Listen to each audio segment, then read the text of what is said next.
Hey guys, we're going to talk about drums for beginning jazz band. The first thing you need to do is get a drum set if you don't have one already. I prefer a smaller bass drum, so if you're going to go buy a drum set, maybe go to 20-inch or 18-inch. Especially for little kids, it's really important that the drum set's set up in a way that they can have some success. A smaller bass drum will allow that to happen, and it sounds a little more jazzy, if you will. So this drum set here has a 20-inch bass drum, and as you can see, there's lots of room with the tom to lower it. So if you have a shorter student, you can lower that stuff, and of course everything else can get low as well. Notice it's a 4-piece drum set. This allows the ride cymbal to be put in the right place. Most drums will be 5 pieces. I just get rid of the tom. So kids can have this ride cymbal in the right spot, and I'll talk more about that in a few minutes. But this will give your kids some success for setting the thing up. Next, cymbals. On this drum set I do have some Zildjian Ks.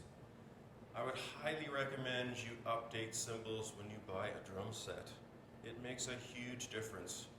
It's like the difference between playing on a 1-reed as compared to a 3-reed, or a broken reed for that matter.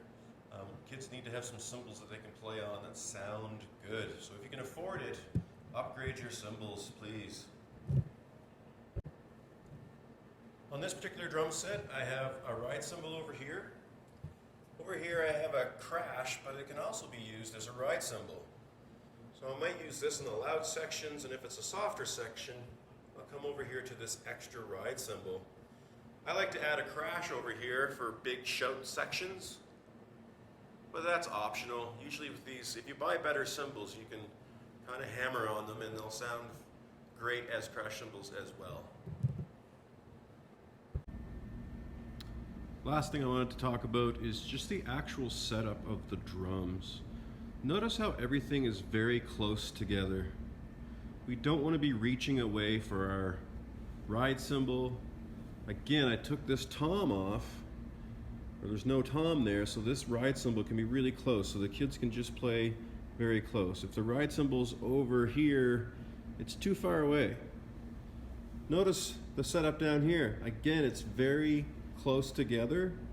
I often come and see hi-hat stands super close over here, and that just looks weird. It's because they're short. They just need to adjust themselves, and this hi-hat stand needs to be where it needs to be, because our legs are generally the same length. So I'd move that back even further. So you get that kind of a look. If you look at it this way, that hi-hat and cymbals are very close. They're kind of covering up that little tom.